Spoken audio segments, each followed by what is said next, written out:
We're not going to beat around the bush. The White Sox were the worst team basically in baseball history, so they better have some gems on the way coming to the major league organization. Let's talk about their top prospect, Noah Schultz. It's a BA prospect profile, Baseball America's JJ Cooper and Geoff Pontes, along with me, Scott Braun. JJ, is Noah Schultz the next big thing for the White Sox in their rotation?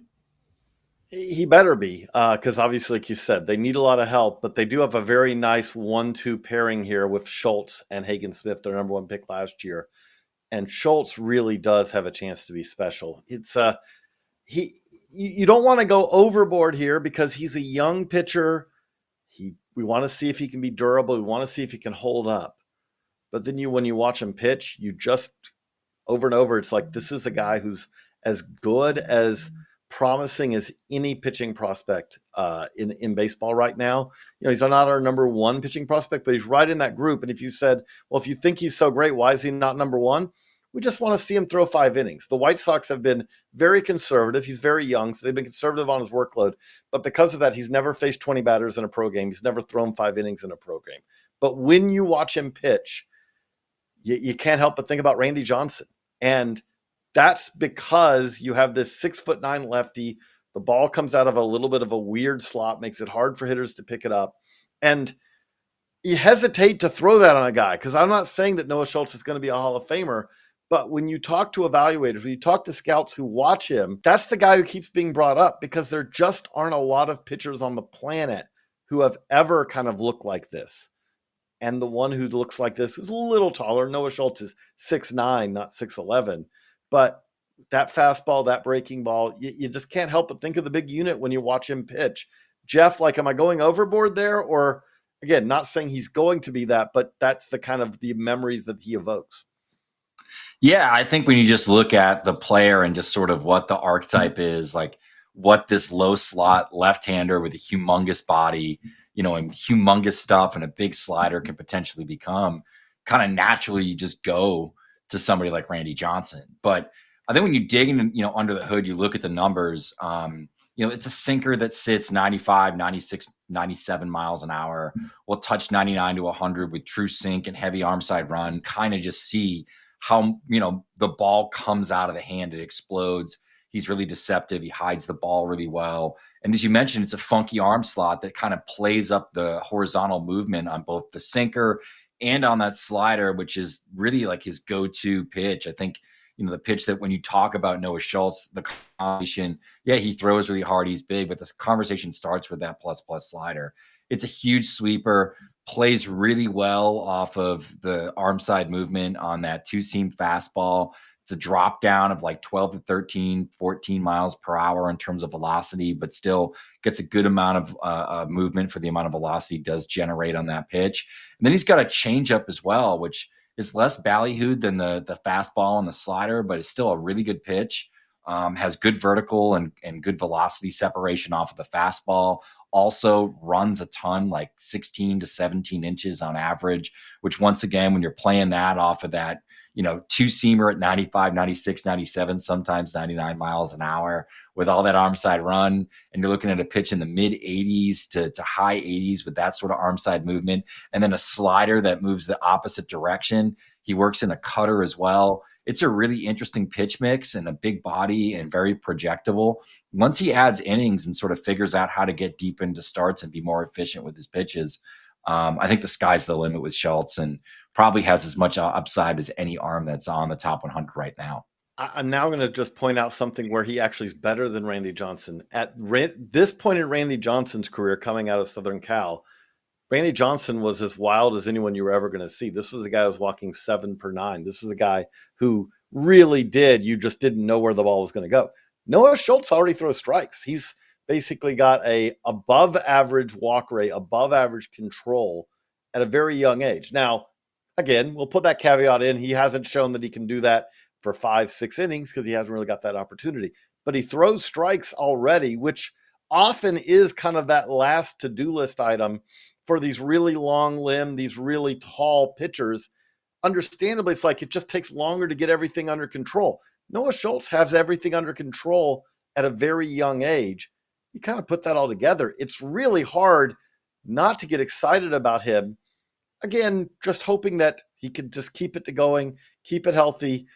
He doesn't really have a whole lot of like, oh, if he can do this a lot better other than stay healthy and work deeper into games, which we probably will get to see this year. This is the year that you really got to start getting him ready to be pitched in the big leagues. And that means, okay, it's time to take a little bit of the training wheels off and say, here's 5, here's 6 innings in the minor leagues so you can do 5, 6, 7 innings in the major leagues. Big picture, we need to do this for White Sox fans, okay? Obviously, I'm going to be hard on the organization right now, but at the same time, do we feel, Geoff, like this organization is in a good spot to start getting some talented big leaguers developed into the big leagues and become impact players? Just your overall look at where the White Sox are at, because unfortunately, this team can't just rack up 3 straight years of number 1 picks. That's not a thing anymore with the way the lottery works.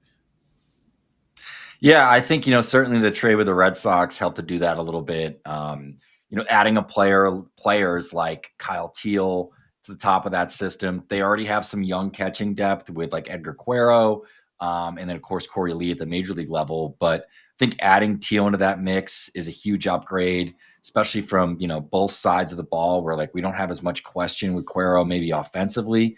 But defensively, there are still some question marks there. And then you look at somebody like Braden Montgomery, who has huge upside, one of the better power bats out of a loaded college class last year. I think that helps. Chase Mydroth is sort of a sneaky player as well. All guys that I think, fit and project as major league regulars, some sooner than others. I think both Mydroth and Teal could potentially contribute this year. You look at the pitching, Schultz, adding Hagen Smith in the draft this year. One of the 2 top arms, outside of Chase Burns, probably, one of the best college lefties we've seen in a few years, a really good pitcher, has shown a little bit already in spring training, how lethal his stuff can be. Then you have a guy like Colson Montgomery, who's looking to bounce back this year and, potentially could see a lot of time in Chicago with the White Sox. So I think there's, some good players here. I think the stars are probably more on the pitching side with Schultz and Smith. But a few big league regulars and guys that should be up in 2025 and then others in 2026. But there is something coming. I just don't know if it's enough to potentially compete in the division. Certainly enough that they could win 75 games, which is a huge upgrade. That's where I'm going to be like the cloud raining on everything here, which is just no. You look at this big league lineup, and there's very few even potentially tradable pieces. That you can look at and say, okay, these are guys who you hope have a bounce back year, and then you get something significant for them in trades. They don't have a ton of those guys right now. There are prospects coming, but it's hard to say. Like if you compare the White Sox right now to the Guardians, who won the division last year, and you said who has a better farm system, could make a pretty strong argument for the Guardians. I think the Guardians have a deeper system. I think the Guardians have more position players, even though they don't have a Noah Schultz right now. This is an organization that it's going to be a long rebuild. You don't get back from one of the worst records of all time in a year or probably even 2 years. I would say that the good news for the White Sox is that rock bottom has been struck, but the climb from rock bottom is going to take quite a while. The only bit of good news I'll finish with here is for White Sox to remember you're in the AL Central. Generally, that does give you a chance to get back into the fold a little bit quicker. And JJ's going to tell me I'm wrong. But if you compare it to some of the other divisions, I understand. I understand that. And not only that, 3 playoff teams, and it's not because they just kept playing each other, because now the schedules are such that there's much less of that. So, I mean, if you want to say the Tigers are in a good position to be competitive for a while now. The Guardians are in a good position to be competitive for a while now. The Royals have the best player in the division, and he's locked up for basically longer than I'll be probably doing this at Baseball America. Maybe not. I hope not. But that's not like, I don't think this is the same as it is, where maybe in 17, 18, 19, 20, even what we thought they were in 22. This is a division that the Twins have been consistently, and they didn't do it last year, but they've been pretty good, and they still have a core of young talent. I think that I don't think that this is necessarily as easy a path back as it was at other times. Okay, I refuse to let JJ prevent at least a droplet of optimism, so I will give him some of that, and I'm going to give you this instead. This is how we'll finish this. Google the name and I'll give you the spelling. Ishbia. Ishbia. Why? Because that could be the owner of your team, hopefully in the next several years. And I don't know a ton about the two brothers that also own the Suns, but I can tell you this: they will probably up your payroll in a big market like Chicago and make the rebuild go quicker if you're able to buy some vets, some big time vets, trade them off, and then of course, once you're getting a little bit better, sign some players up long term. So there you go. I'm going to give you some optimism on the way out. And thanks for checking out this prospect profile on Noah Schultz and the Chicago White Sox. We've got prospect profiles on the top prospect in each organization, according to Baseball America, if you check them out on the BA YouTube channel.